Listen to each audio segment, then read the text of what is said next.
Yeah.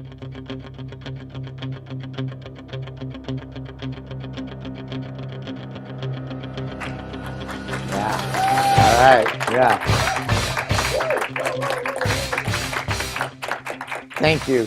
And welcome to the great state of Michigan. We're on the road again with Jim Rochford, and appreciate the great people in Michigan being involved in a fantastic club opening effort here in Michigan, where we're working on 3 clubs here in this great district.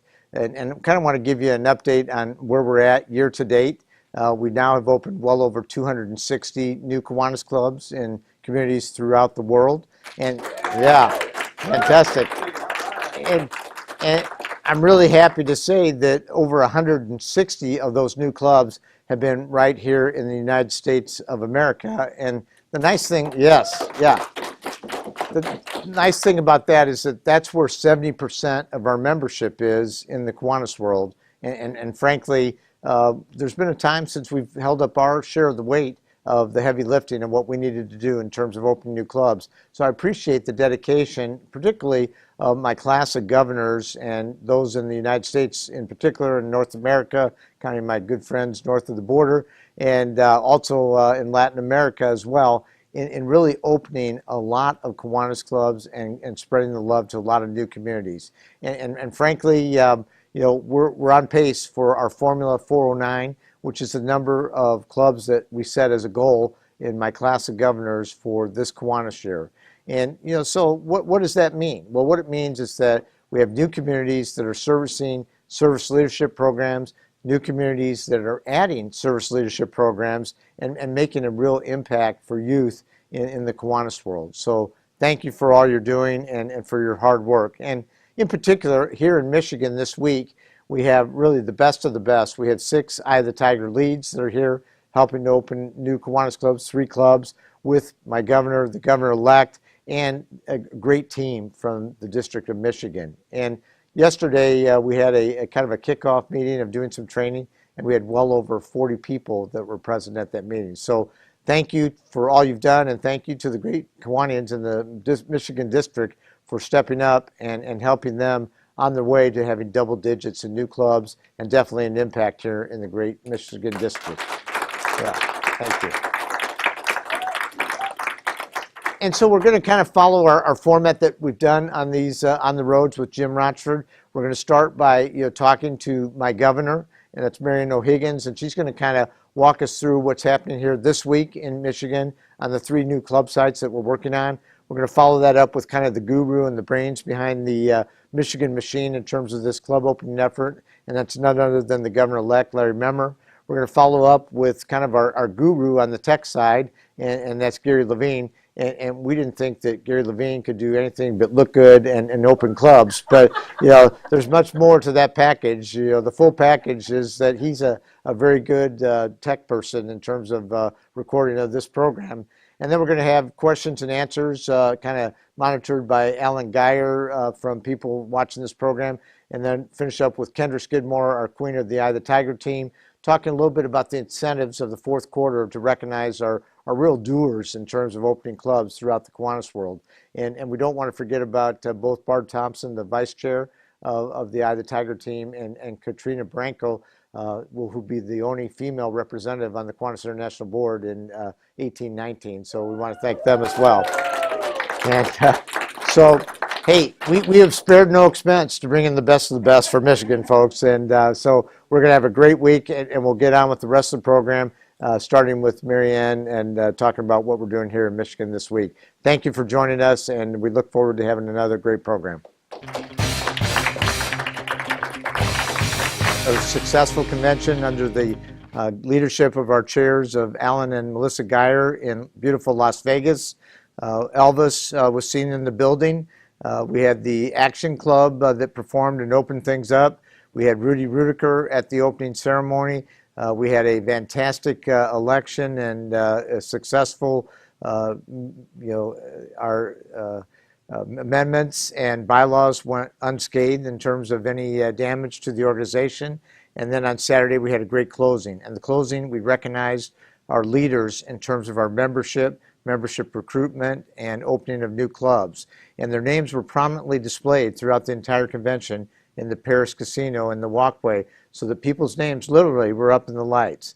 And then we ended our evening on Saturday with both Rod Stewart Impersonator and Three Dog Night, and it was just a phenomenal event. We actually had over 40% of our convention attendees attend Three Dog Night and Rod Stewart. So it was really a fun time. And did I forget to mention 124 forums that were packed to the gills because people were enjoying learning about new things in Kiwanis, learning about membership techniques that have been successful, and really rebuilding our membership. So when we're talking about membership, let's kind of check in and see where we're at year to date. Year to date, as we sit right now, we're well over 260 new clubs since October 1 to right now. Yeah. Yes. And if I didn't mention it, we're live, and not from New York, but from Michigan, and it's with a great live audience here of people that have been out working very hard on the 3 club sites. So over 260 clubs at this time of the year. That's an all-time record for us in our Kiwanis history. We opened 2/3 of our clubs in the last 6 months of the year. We're well on our way to our goal, and our goal was Formula 409. 409 communities with new Kiwanis clubs that then open new service leadership programs, and that's what we're doing here that we'll talk about in a little bit. So I want to say thank you to all the people that have been working so very hard, not since just the last month or so, but since October 1. We haven't had a year this year yet that we haven't opened a minimum of 20 new Kiwanis clubs during that calendar month, and that's absolutely awesome. Yes, thank you. And a lot of hard people doing that, and so I want to start here the way we've started all the On the Roads, and that's with my volunteer leader in the district where we're doing the On the Road, and that's none other than Madam Marian, the librarian, and she's got a good Irish name, and Marian, we had the joy of being on the same site today. We did. Yeah, and it was awesome. So now, why don't you tell me a little bit about what's happening this week here in Michigan? We are so excited in Michigan. We have the availability of having the Eye of the Tiger, some members here with us to help the Michiganders open up some clubs. We have 3 clubs in sight that we're working on, and today was actually our first day in the field. It was an excellent, wonderful day, learning opportunity for lots of Michigan people that are this the first time going out, learning how to open clubs, in addition to having the expertise of the Eye of the Tiger teams with us. Great. And this isn't your first rodeo being out in the field. It's not. You were down in Orlando and out with your class of governors and partake in a successful club opening in Orlando. Why don't you say something about that experience for you? Now, in Orlando, I had the opportunity to go out with some of the Eye of the Tiger teams, and that was my first real experience going out and learning how to approach people, how to go out when you're making an appointment, and how to go out when you're doing cold calling. So I learned 2 valuable lessons, and I learned from a number of people, which again, it's different because you're learning different ideas, different strategies, different techniques from a variety of people. And it was a wonderful opportunity for me to be able to bring it here to my state, to Michigan, to open clubs here. Great. And, frankly, what would be your estimation in terms of the outcome of this week and the effort of, and why don't you give me a little bit of an idea of the number of Michigan folks that have been out in the field with the Eye of the Tiger as well? Okay, I'm going to first start with last night. Last night we had a training, and we probably had about 40, 45 people here to learn, to listen, to take that information back to the clubs, and also to help work with today and tomorrow with the club openings. And that information was just very, very invaluable. We took it on to the different areas today, to the different appointments today, and we had an extremely successful first day here in Michigan. So could you give maybe a highlight, or maybe even like a number of members that you believe on the 3 sites actually that decided to join Kiwanis today? I'm believing that we had about 23 or 24 people today, and that was going for the 3 locations in total. So again, it was a very, very successful start today. We're looking for more and more members to join tomorrow, and we're going to have a couple organizational meetings, actually 3 of them within the next 2 days. And we're hoping that by the time the Eye of the Tiger team leaves, and by Tuesday evening or Wednesday afternoon, we're going to have 3 successful club openings. Yeah, that's great. And And so now that we know what you're capable of under your leadership, at that pace, we could get another 6,000 to 7,000 Kiwanians between now and September 30th, just in Michigan alone, do you think? I don't quite know in Michigan, but worldwide we probably can. So, yeah, kind of, one of the things that is unique, I think, about Michigan is the teamwork and the camaraderie. And so you're kind of the queen of the Michigan Kiwanis. You're the #1 volunteer in the district, but you've also had a healthy working relationship with your successor. Yes. And why don't you say a word about that? Because it's nice to see the relationships that are formed in Michigan between the leadership. Right. I am so fortunate to have following me and working with me this year, Larry Memmer. He is also part of the Eye of the Tiger team, and we have a good working relationship. So instead of each governor having 1 year, their own year, and then going on to a new year, we've been working together, goal setting, and building a strong foundation so that Michigan can just get better and better and better as the years go on. So thank you, Larry Memmer. Yeah, yes, all right.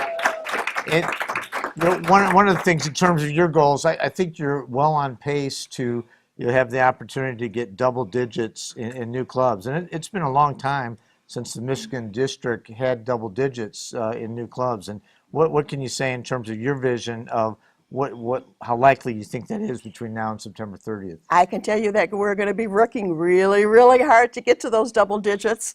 All right. And how about, can you give maybe an example of opening clubs, what it means in terms of the district expanding and the service leadership programs, and maybe even an example today of the one superintendent that I know you're aware of that joined Kiwanis? Yes. So in Kiwanis, we're looking for not just having Kiwanis clubs, we're also looking to have our SLPs in our different districts. And we had an occasion, actually, Jim and myself and one other member of our team went to see a superintendent today. And she is excited. One of her goals for this coming year was to join Kiwanis, which she did. And she wants to have SLP, which is service leadership programs, in all her schools. So a lot of talking was done on that. There's going to be a lot of quick growth, I think, in this area.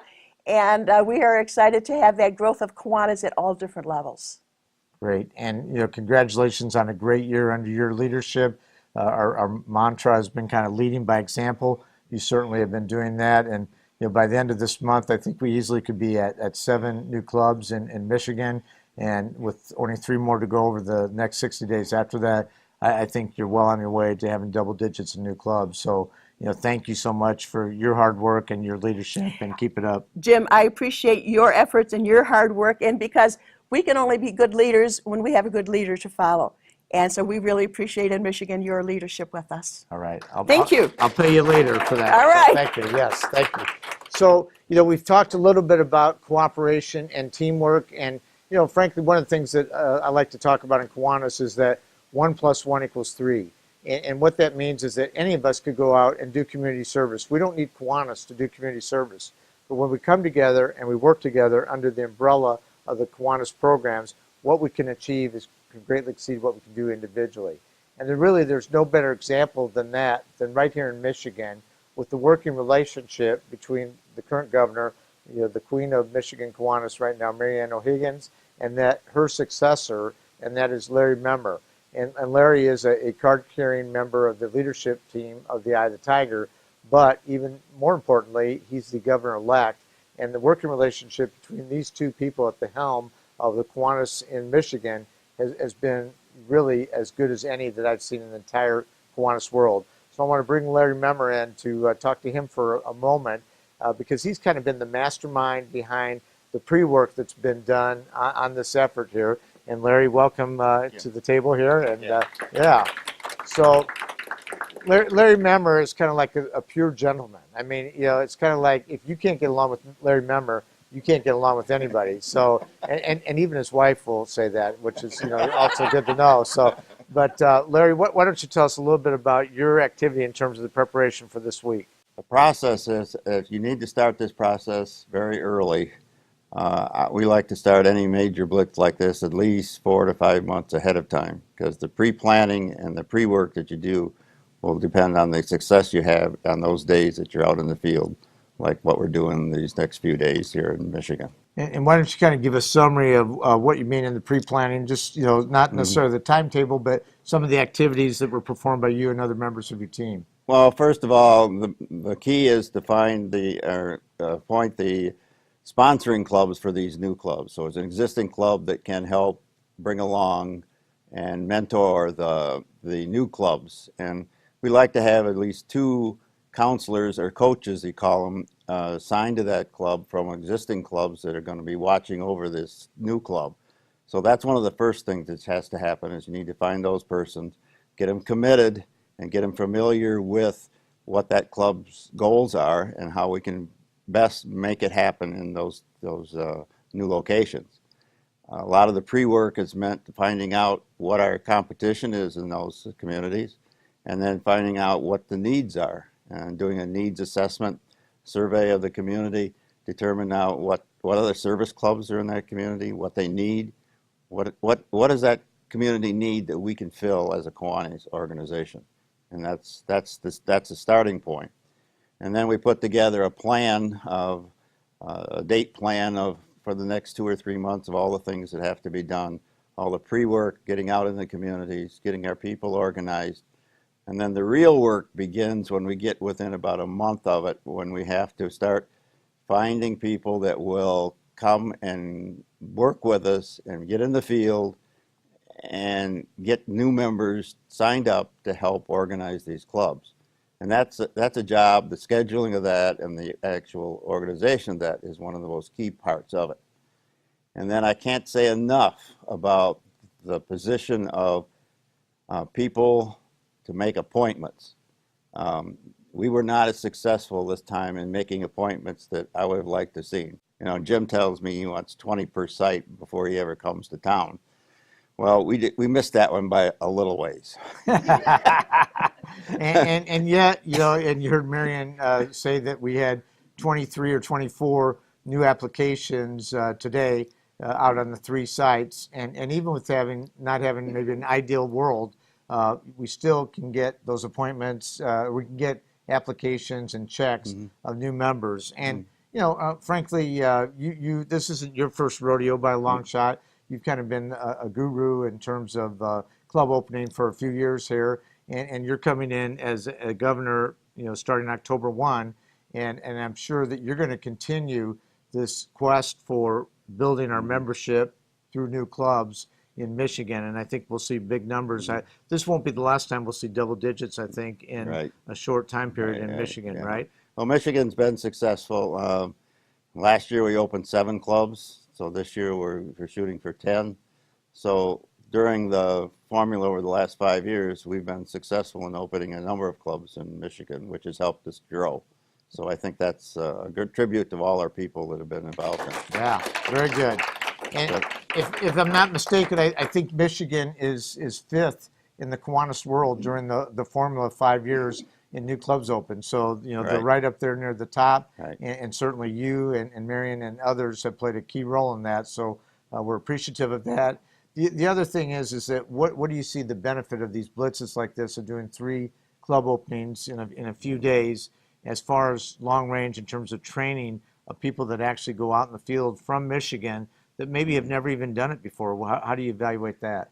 Well, one of my goals has been through the blitzes and through the events that we've had over the last few years, one of the things I wanted to make sure is that what we learn and the people that learn from us about these blitzes, they can take them back to their own club and use the information and the techniques that we use here in their own club to grow their clubs, because we also have to be able to grow our clubs, and what they learn here will help them to open clubs in their communities and to grow those clubs that that maybe need a little push to get increased membership. So Great. it's important. It's an important aspect of it. So I've been thrilled with being able to go out, and I just love to talk to people and talk to people about Kiwanis, and you'll be surprised actually today, one of the people I ran into today was at a bank, and the lady said, well, yeah, you need to talk to me about this. So we went and sat down and talked, and she says, I need to tell you right up front that I'm the treasurer of Rotary in the town. I thought, oh boy, what's this going to be?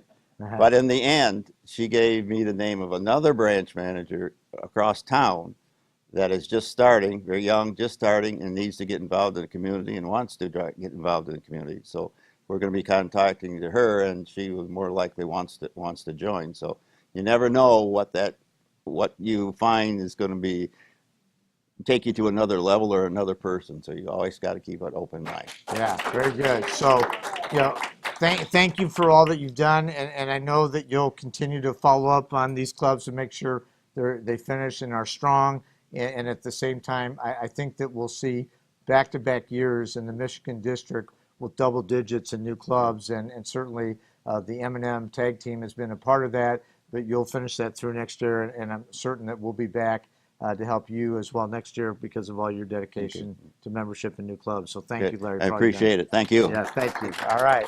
So, you know, and one of the things that Larry Memmer said, and he's a smart guy, is that you can't downplay the importance of the pre-work in terms of the sponsoring club. For years in Kiwanis, you know, I think one of the downfalls that we had is that if you think about it, it's almost like having a baby.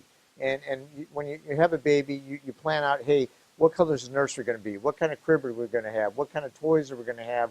You know, what are we going to do to make that baby have a great early life existence? And yet, in Kiwanis, we would kind of come and open a new club, and then we'd say, hey, see you in 10 years. Good luck. You know, hope it's a good ride. And so one of the things that we've learned, I think, and been bringing as part of the formula for success this year is that we've been saying, hey, we need to get, you know, the sponsoring club to be engaged and have a couple of really not more than seed members, because they're actually dual members of their own club and yet of the new club. And what we're finding is that that's the secret to success. And so the local people have to find the right personality. It's not just filling a spot. It's not having someone add a member or two members to a new club, but it's people that really are going to make sure that they kind of parent that new club to make sure that that club's going to get off to the proper start it needs to have, and really be the mentors that are needed to have success on a long-term basis. So I'd like to thank Larry and Marian for, you know, all they've been doing and what they're doing on this blitz and what they'll continue to do thereafter. So thank you very much. And, yes. And so now I kind of want to bring in kind of the guru, and we'll call him the It Man for here, and that's none other than Gary Levine. And you know, Gary has, you know, really kind of gone up the charts on the best openers in the world this year.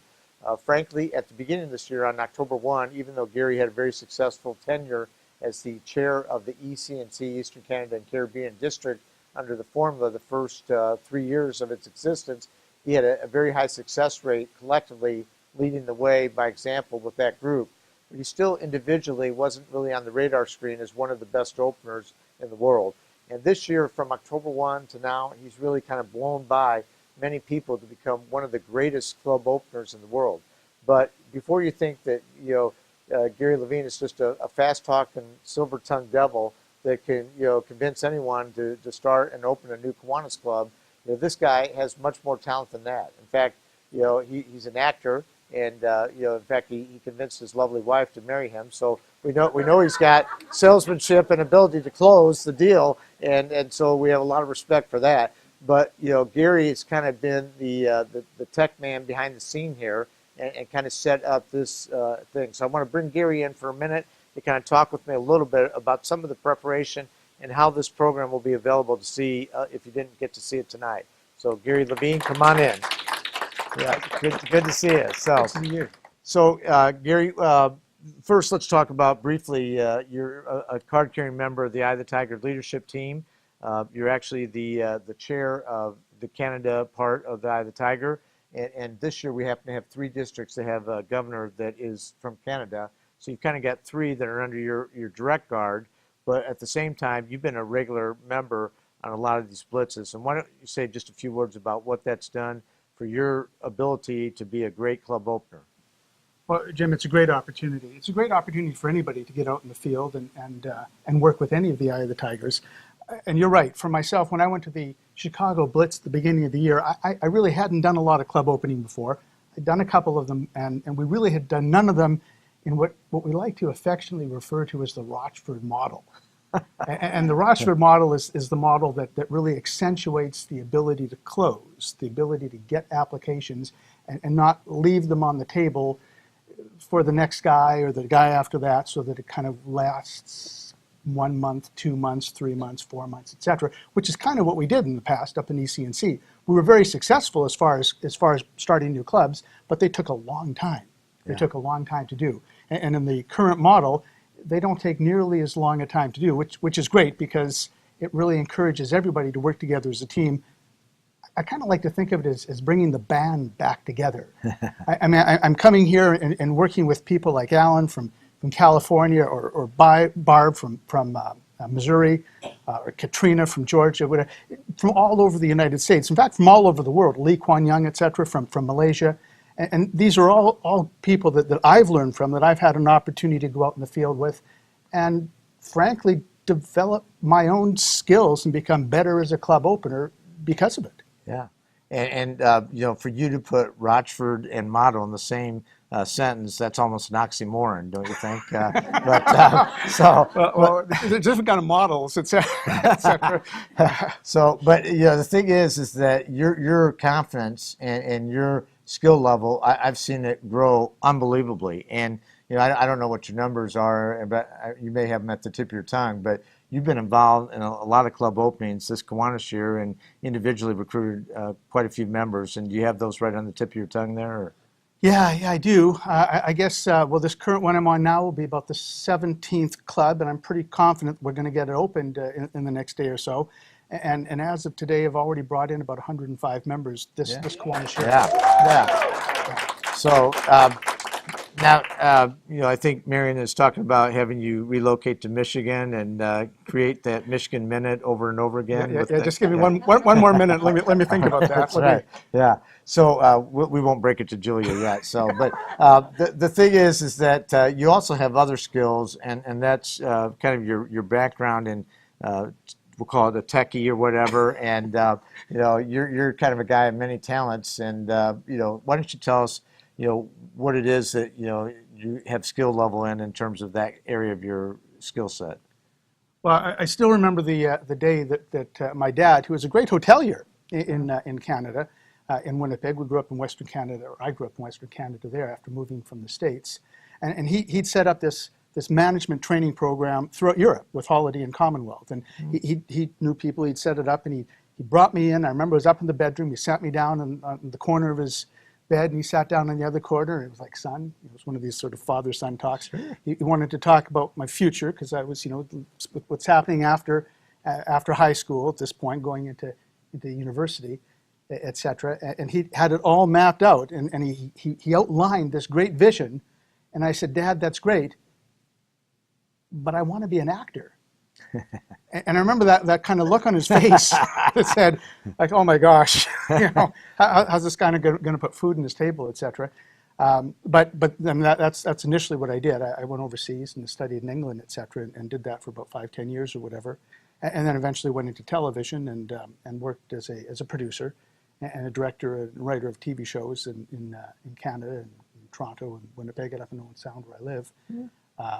And eventually got back into Kiwanis. I mean, it was my dad who first introduced me to Kiwanis and kind of instilled that whole spirit of giving, et cetera. And there came a time in my life when I was pretty settled in Owen Sound that I wanted to get back and do that, and did. And boy, I haven't looked back. It's been great. And we all know that you're definitely are an actor, but you've also continued to be a producer in terms of your membership numbers that you've done this year in Kiwanis. So we greatly appreciate that. So, but in terms of some of the things that you're doing for us here tonight, and this is the new and improved On the Road with the producer Gary Levine, and so yes, and the thing is, this is only going to cost you 3 more clubs, getting this opportunity. So, but the thing about Gary Levine is that he's going to help us have this be able to be seen by others. And how will this be available? Your work of art, so to speak, that you're doing tonight. Well, it's going to be available at your corner video store. Oh, wait a sec. There are no more corner video stores. Oh my gosh, we'll have to change our whole distribution model now. No, but Kiwanis International will be distributing it via Vimeo. We're also going to be putting it up on Facebook and YouTube, so there'll be lots of opportunities for people to either rewatch it or more importantly, to have their friends watch it to get a sense of what it's like to be literally on the road with Jim. And let me say, it's a great experience. I mean, not just because you're rubbing shoulders with President Rochford here, but you're meeting would-be Kiwanians who are, for the most part, so very eager to join our organization. I mean, there's really no greater feeling that I have as a Kiwanian than talking with somebody who 10 minutes before hadn't even thought of it. I mean, they were just going in their work. They were just doing what they do in their normal day at work, and all of a sudden, you can kind of see the wheels turn, and they're thinking about this whole new path that they're going to be taking into Kiwanis, and it's amazing. I remember in Las Vegas walking into an optometrist's office and talking to the receptionist there. The optometrist walked out in front. She happened to have been a former Key Clubber. I mean, who knew? And we didn't know that going into the office. But 10 minutes later, she was not only signing her application and writing a check, but volunteering to be our charter president. And that kind of a thing happens all the time. It really does. And earlier tonight, I think you relayed when we were having our recap meeting of the teams here, of having actually people approaching you as you were in a pharmacy with another coworker on the effort to get maybe pain medication, and yet you walked out there with like 4 applications. Why don't you kind of give us a recap on that? Yeah. It's tough work. I mean, it's a lot of fun. It's very gratifying, but let me not pull any punches. It's hard. I mean, you do occasionally suffer from some rejection. And depending on who you're with, you suffer from some awfully bad jokes from time to time. But yeah, there we were in this CVS pharmacy, talking to an assistant pharmacist there, and she was taking the information. Her boss, her manager wasn't there, so she wanted to take the information and give it to her the next day. And as we're talking, a customer just happened to be walking by, pushing her cart, stopped, looked up and said, "Excuse me for interrupting." She literally interrupted. "Excuse me for interrupting," she said, "but did I hear you mention Kiwanis?" And I said, "Yeah, we're talking about Kiwanis." She said, "Are you going to be starting a new Kiwanis Club right here in this Michigan community of Farmington Hills?" And I said, "Yeah, and that's exactly what we're going to be doing." And she just had this sort of funny look on her face and said, I used to be a Kiwanian myself a number of years ago. We've moved here, and I'd love to be a member. So here she was coming up wanting to be a member. She not only signed up, but she asked for an application that she could take home to her husband because she was going to get him to sign up as well. And texted me a little bit later saying she wants to take on a leadership position in this new club. So it's great. It's a really good, gratifying experience. Yeah. And I think you even relayed too that the pharmacist was over hearing that conversation. He also asked if he could have an application as well. That's absolutely right. Behind us, behind the counter, the pharmacist was there, and so taken aback at this customer and her real life testimony at wanting to join Kiwanis that he asked for an application himself, and it's great. So we're going to add a new thing to our pro forma on how to open a club, to have Gary Levine walk through pharmacies telling stories about Kiwanis and have people come up to him and ask if they could be members. So a little bit of pain medication. So I want to say, hey, I appreciate your effort and those, and I know you and Katrina have kind of become a tag team, on some of our efforts, and certainly I think that you've boosted her enthusiasm, for a club opening, but also many other folks, besides the members you've recruited, the clubs that you've opened, the other people that you've helped teach, how to do it is very well appreciated. And thank you so much for all your efforts. You're absolutely right. Thank you. All right. Thank you, Gary. So, basically, at this point, I don't know, there's the opportunity for people, at home to submit questions and to ask questions. But we also have our next guest to kind of talk with. It's none other than the world queen of the Eye of the Tiger team. And, certainly this is a person who's kind of like transformed her whole life, into dedication to Kiwanis and new club opening. And that's really a tribute to her dedication. A young person, they say, hey, you can't get young people to join Kiwanis Clubs. Well, we have one right at the helm of the Eye of the Tiger leadership team. And then, also, I think we'll talk a little bit about some of the younger members we've been able to attract into new clubs this year. So I want to bring in Kendra Skidmore from Kentucky, Tennessee, and who's the world chair for the Eye of the Tiger team. So let's have Kendra come on in. Yes. Thank you. All right. Good to see you. So, and, Kendra, just to kind of give maybe a summation of, living on the road almost weekly for you in terms of going to communities and opening clubs. What is it that makes you enjoy doing that? And, has you come back for more, each and every week that you're going out in the field?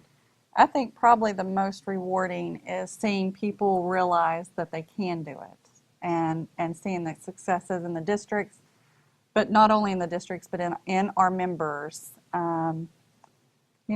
It's very fulfilling to see the Kiwanis family expand. So, Yeah. and not only with our Kiwanis clubs, but with our service programs. These new clubs, new members mean more help for our service programs. And certainly, I think at the International Convention, you put on a forum with another young rising star, Anna Wu from California, Nevada, Hawaii district. And the two of you talked about attracting younger members into our organization. And you've been out on probably close to 35 to 40 new club sites during this Kiwanis year. And, what have you seen in terms of younger people yearning to be a part of our Kiwanis family? Really millennials, younger professionals, they want to be involved. They want their voices heard. It's just a different approach than the customary Kiwanis clubs that we all know and that we belong to. Not that there's anything wrong with that. They're still very valued. But a new club, new community kind of gives fresh a breath air for people to kind of advocate and give a voice for the programs and the styling of club that they want to see and participate in. Yeah, and in some of the communities that we've been, have you seen leadership positions being secured in new clubs by let's say people under the age of 40? What have you observed in that in terms of your travels this year? Definitely more than half, probably 3/3. Or 2/3, yes. Okay, all right. Hey, you're talking to a guy that thinks 1 + 1 = 3, so that's okay to say 3/3. So, but It's they're very tech savvy and very socially adept to today's culture, and they still can be engaged and involved in the social component, networking component. It's not a bad word, but still create impact for communities, and we get it. We see it all the time, and that is one way that they know how to get stuff done. They're multitaskers, so they step forward and be a leader. And your kind of birth in terms of new club opening really took place at kind of a mega opening in Chicago, I think back in May of 15. And then you continued to go back to your own district, have the self-confidence to open a club, and then went on your next mega opening, back home, opened another club, next mega opening, back home, open another club. And what has that done to your self-confidence level in terms of being able to go, whether it's in your own district or some other district, and have the self-confidence to come in and get a club open in a couple of days? I'm just confident in what Kiwanis means to me and sharing that message with other people and being true to the reason I'm doing this, and it's for the kids, to help communities to become better. And I just hope that everybody can experience that with sharing Kiwanis, because when you're giving, you're actually growing. And giving of myself has actually caused me to grow as a person. Yeah, great. Yeah. And, again, this is kind of one of our success stories, of having a young leader and, basically coming out, dedicating an unbelievable amount of time, helping opening clubs and getting those clubs that are then sponsoring our service leadership programs. And, really that is what we need. And so I want to thank you for your dedication and hard work. One of the things that we've done on these on the roads is we talk a little bit about our incentives. And every year every month we've had an incentive, and every quarter. And we did recognize in Vegas, the top producers, both on stage and then with a poster that was up throughout the convention. And what kind of feedback did you get from any of the people that got recognized out in Vegas as being either an individual recruiter of many members, or a club opener, or one of our governors that's been leading by example? Actually, I've gotten more feedback from people that weren't recognized in appreciation that Kiwanis was actually recognizing people doing the work. And that is a true statement. I've had several people really acknowledge seeing the dots on the wall, is what they call them. So you'll find that the majority of those people on the wall that was recognized are very humble. They don't do this for the recognition, which is why they're so successful at doing it. It's because we really want to make a difference, and we care about Kiwanis, and we love these kids and communities. So really, more of the feedback came from people that wasn't on the wall. Okay, great. And that's kind of an off-the-wall comment, but thank you. So yeah, the thing, hey, I just read the cue cards, folks. Kendra writes the material. So, but the thing is that every month we've had incentives. So let's kind of walk through. This is the fourth quarter, July, August, and September.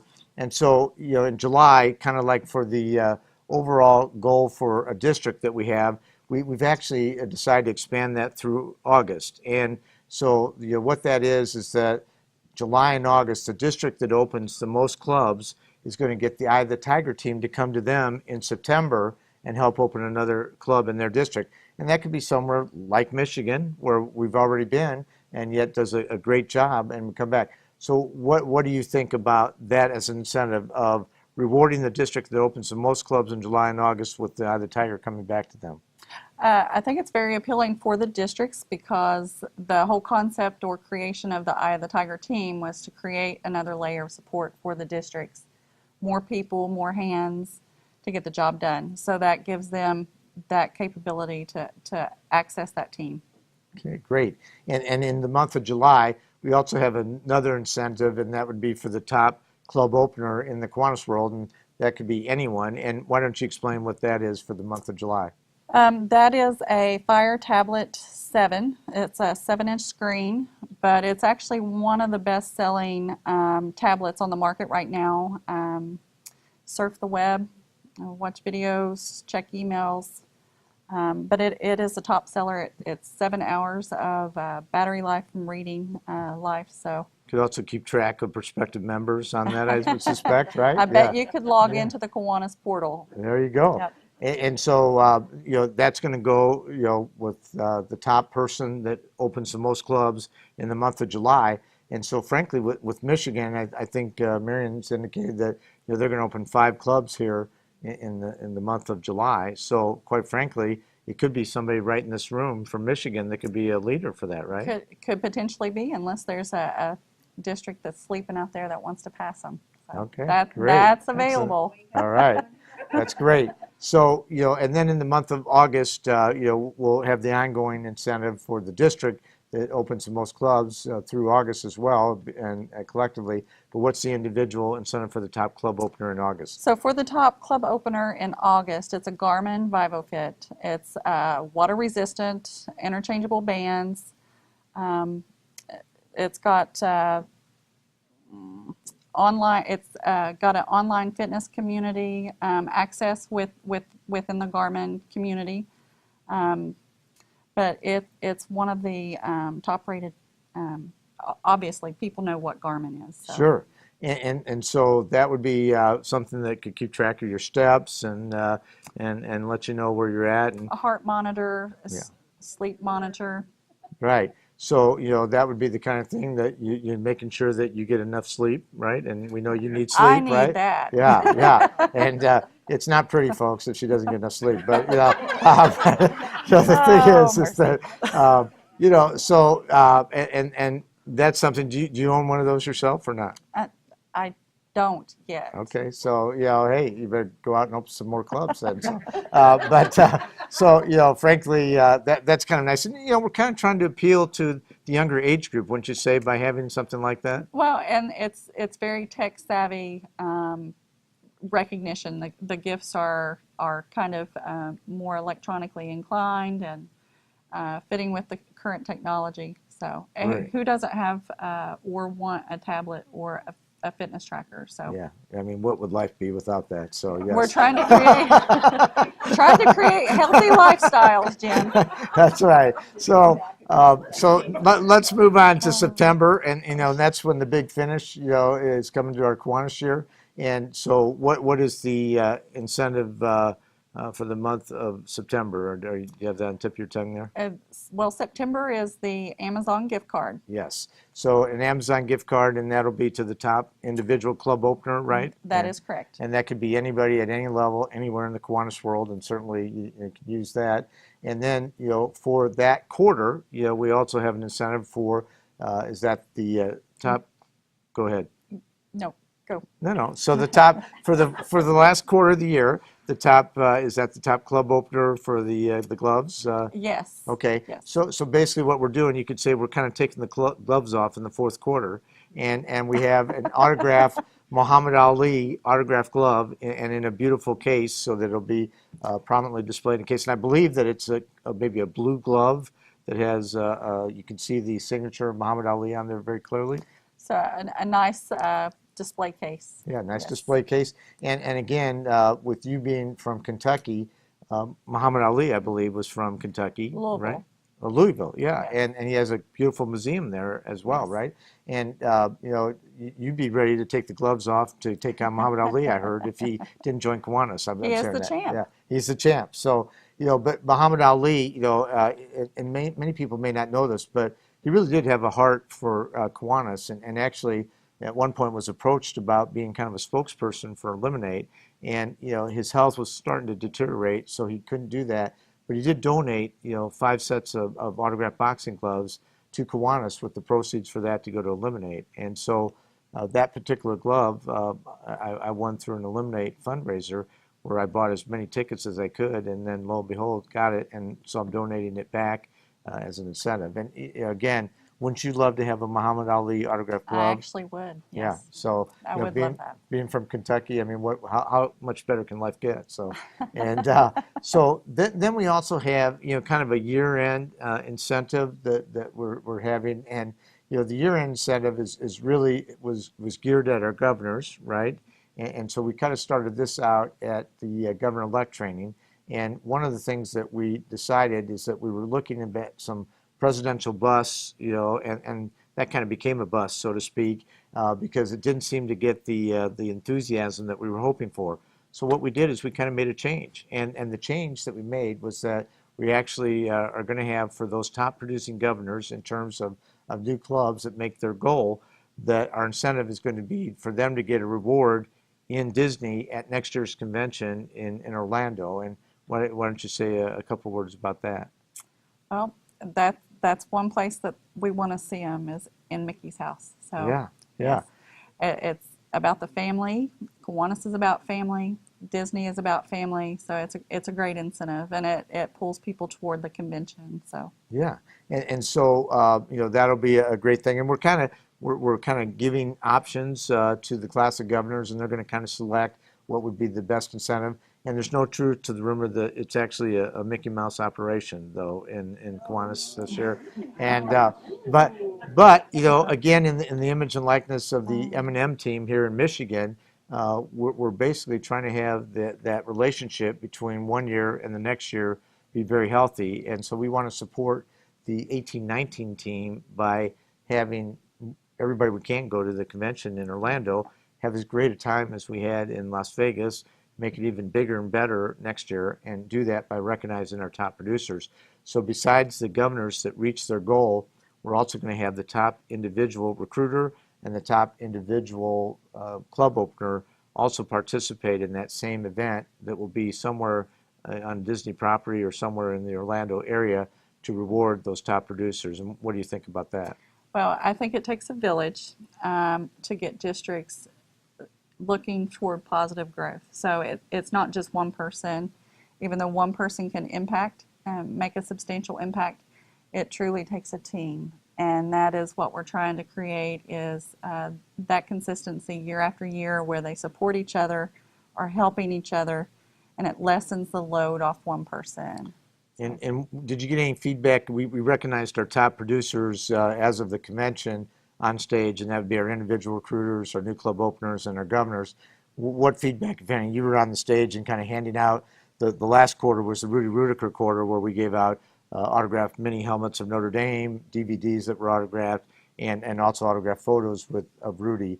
Did you get any feedback from people about that, or the recognition in their name being up in the lights, so to speak, in the Paris Casino in Vegas? I do know that they were very appreciative. I heard it many times over.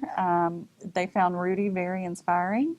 And actually, I think some people were shocked at how inspiring he was. So a lot of great feedback from all of that. And do you think that the Rod Stewart impersonator, if we'd had stuff signed by him, you think that would have been popular as well, or not? Probably, Yeah, from what I've heard. I heard you were a fan of that, so that's good. So, but all right. So, Kendra, I want to thank you for your hard work all year, and, Yes, and it's definitely. great to see a young leader in Kiwanis that is as dedicated as you are, and I certainly appreciate that and appreciate 409. 409. We're Yep. going to get it. Thank you.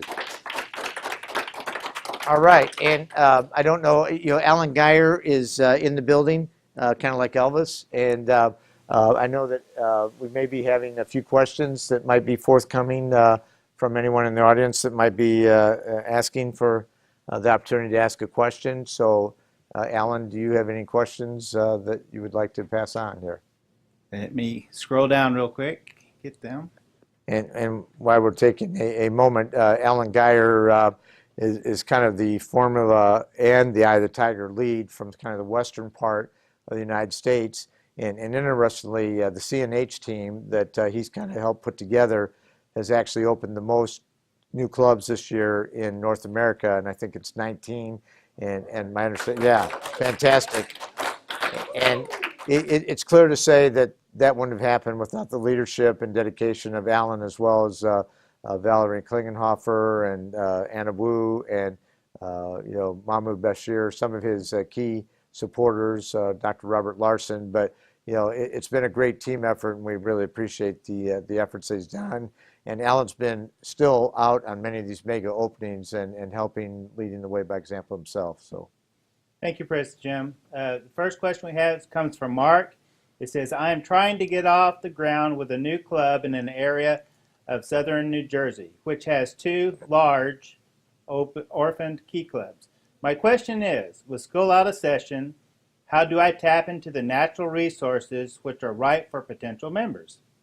Great, and thank you, Mark, for that question.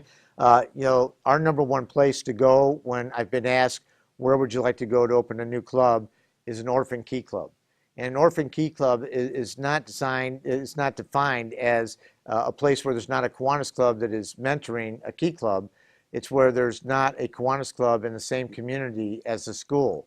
And the reason is that we know that it works much better when that sponsoring Kiwanis club that is supporting and mentoring those key clubbers is in the same community, in the same school district, because there's more engagement, there's more buy-in. Members of the Kiwanians families or grandchildren or people that are involved directly with that school have more of an interest in seeing the success that can come out of that. So even though we appreciate the Kiwanis clubs that will go out and sponsor a neighboring community's key club, and we appreciate that because that helps keep that going, it still works better, we know, when there is a Kiwanis club in the same community as the key club. So to answer your question, Mark, it's that, yes, there can be challenges in the summertime when maybe the schools are shut down. But one of the things that we found, and we found it right here in Michigan, is that the administrators are generally very involved even during the summer. They're still working. They're still getting ready for what's coming in a few short months, down the road. And so just like we had a superintendent join at one of our sites here and very excited about having the Kiwanis programs in her school district, that can happen in the summertime. So just because it is summer doesn't mean that the people involved with the school leadership aren't working very hard. But at the same time, I'm aware of a club that recently held an event where they invited key club parents to come in and to come in for pizza and to hear about Key Club and what it's done for students that were involved in the Key Club. And that particular event took place in the summer and it had key clubbers that came in and said what they felt they had gotten out of Key Club. And the people that were invited to come and participate in getting some of that free pizza were parents of current Key Clubbers. And that was done, in conjunction with the Kiwanis Club setting that up. And frankly, in this particular instance, 9 people ended up joining Kiwanis, from that night of hearing what had been done for young people involved with Key Club. Now, frankly, what some of those Key Clubbers said is they said what they had gotten out of Key Club, and then the closing that took place with the parents in attendance was that, hey, if you've got another child coming up through the system, you want them to have the same opportunity that these young people have expressed tonight. And if you don't, you want other people in this community to have the same opportunity for their children. And obviously, we know that Key Club and Circle K and our service leadership programs are the best thing that we do in Kiwanis, bar none. And frankly, that question coming from New Jersey has 7.5 Key Clubbers for every single Kiwanian in the New Jersey district. So you can look at that 2 ways. You can say, hey, they're doing an absolutely awesome job in mentoring and getting people to be engaged and wanting to be involved in Key Club. But you can also look at it and say, hey, we got to get more Kiwanians, or we're going to shoot ourselves in the foot with the best thing that we do, bar none, and that's mentoring and sponsoring our service leadership programs. So I would say that you can get it done. And frankly, I think it's the calm before the storm in the summertime. It's a time where you can take your time to try to build relationships for Key Clubs to be formed, but then hit the ground running once school starts again, and having those Key Clubbers or potential Key Clubs come out at the school, back to school sessions, and know that there's scholarship opportunities, there's service opportunities, and there's a way of making your community better through being a part of a Key Club. So thank you for that question, Mark. Okay, next question, President Jim, comes from Michelle. What can we do next year to keep up the momentum? Thank you, Michelle, and certainly appreciate that question. The momentum is something that, yes, I think that we're on our way to open the most Kiwanis clubs in any one year in our existence in our 103 years. And that's due to a lot of hard work by a lot of people, including people right here in Michigan that have said, hey, we're going to get double digits in new clubs. We're going to go out and have 10 or more communities. They're going to have Kiwanis clubs. They're going to lead to service leadership programs in those communities. And so what we need to do is we need to not forget what has made us successful this year. And part of that is right here in Michigan is a great example. Governor Marian and Governor-elect Larry have really formed a team and worked together hand in hand. It hasn't been any of this, this year, my year, your year. It's been Larry stepping up and being supportive, and I'm sure that Marian will be involved next year in supporting Larry back, and then hopefully the next person to follow Larry will do the same thing. And really, that's what we have to do. We have to not just give somebody a fish and feed them for a day. We need to teach them how to fish and feed them for a lifetime. And that's what we're doing in terms of rebuilding our membership and rebuilding our organization, and we can keep it going with having dedicated people that we have in Kiwanis. Maybe time for one more question, Ellen? Okay, next question, President Jim, comes from Mavis. It says, I do understand it is very important to open new clubs. However, how can we strengthen the clubs that are struggling with few members? Yes, and Mavis, that's a great question. And, the age-old thing is tastes great, less filling, new clubs, existing clubs. And, one of the things that the formula really did very successfully is it dropped by 1/3 our loss of people out the back door. So when the formula started 5 years ago now, we were losing about 4.2% of our membership out the back door at the end of the Kiwanis year. That has now dropped this is the 5th and final year of the formula, it's dropped down to 2.7%. So we've actually dropped by 1/3 people that are leaving out the back door. But what the formula didn't do necessarily the way that we had hoped it would is bring those new clubs into existence in communities that didn't have Kiwanis and maybe had orphan Key Clubs. And right now, our Key Club is approaching 300,000 members. We started this Kiwanis year at 189,000 Kiwanians. And right now, we're up over 200,000 Kiwanians. So, what we're trying to do is catch up to and not shoot ourselves in the foot with the best thing that we do, and that's to, have new clubs that can support our service leadership programs. Now, at the same time, we can't forget about existing clubs. And in our membership in the course of a year, even a year like this, we still are going to get about 2/3 of our members, our new members, are going to come through existing clubs, and about 1/3 is going to come from new clubs. So obviously, we're not ignoring existing clubs, and in fact, the same sorts of things can work in a new club environment. You can have membership campaigns, and in our training for both the class of governors and lieutenant governors, we had 12 well-proven ways of strengthening existing clubs through rebuilding their membership. And we can get a copy of that to anyone that wants it, and your governors and your lieutenant governors all had a copy of that are on the team for this year.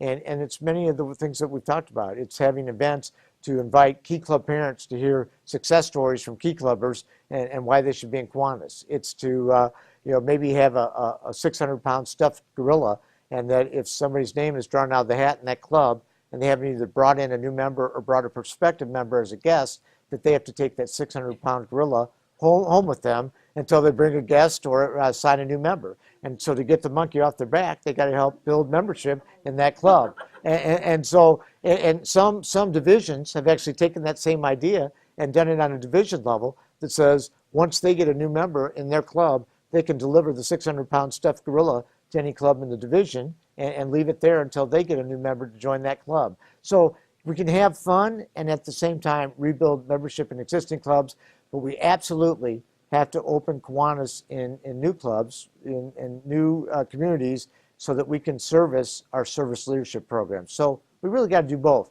We got to touch all bases if we want to get home, and there's no place like home in Kiwanis. So thank you for that question. And so now I hope there's more questions, but I'm going to kind of finish up with just a couple of minutes here of comments. Appreciate you joining us here tonight. We'll probably have one more on the road where we'll kind of go into, again, the end of the year incentives and kind of focus on those and where we're at. But as we sit right now, we're well over 200,000. We started this Kiwanis year at 189,000 members, and we're well over the 200,000 threshold.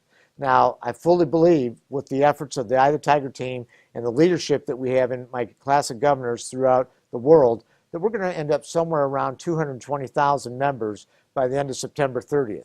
And what we want to do is we want to avoid that dreaded dumping period from October 1 to October 10, when clubs can actually clear their roster.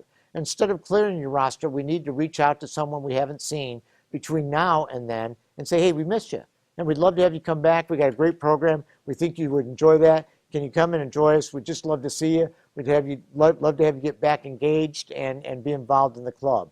And so that's what we have to do, is we have to show the love for members that we maybe haven't seen and kind of remind them of what a great organization we have. My best friends in the world are Kiwanis members, and they're my best friends because they're the best people, they're the people that care, they're the people that give back, and the people that make the world a better place. So we need to keep doing that. We're doing that right here in Michigan, and appreciate it. Thank you very much, and keep recruiting and opening clubs and signing members. Thank you so much.